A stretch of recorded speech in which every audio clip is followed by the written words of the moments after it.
Je, ni wakati gani sahihi wa kubadilisha mswaki wako? Umeshawahi kufikiria ni nini hasa ambacho kinaishi kwenye mswaki wako? Watafiti wanasema mswaki kwa kawaida unaweza kuwa na hadi bakteria au fungus milioni 12 kutoka kwenye kinywa, ngozi na mazingira unakohifadhi. Hivi vijidudu vinaunda aina ya jamii ndogo katika nywele za mswaki na kuishi hapo. Kila unapopiga mswaki kwenye kinywa, unatoa chakula, unyevu na joto ambalo linachochea ukuaji wa vidudu hivi. Lakini pia unapohifadhi mswaki wako karibu na choo, matone madogo madogo yenye vijidudu yanaweza kuruka hadi mita 1.5 na kutoa kwenye mswaki wako. Baadhi ya vijidudu hivi vinaweza kusababisha matatizo kama kuoza kwa meno, uchovu wa fizi au kuvimba kwa fizi, hasa kwa watu wenye kinga dhaifu.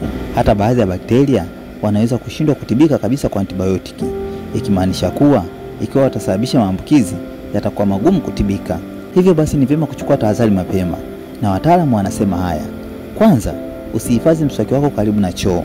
Pili, acha ukae wima ukauke na usiweke kwenye boksi lililofungwa. 3, usishiriki mswaki na mtu mwingine.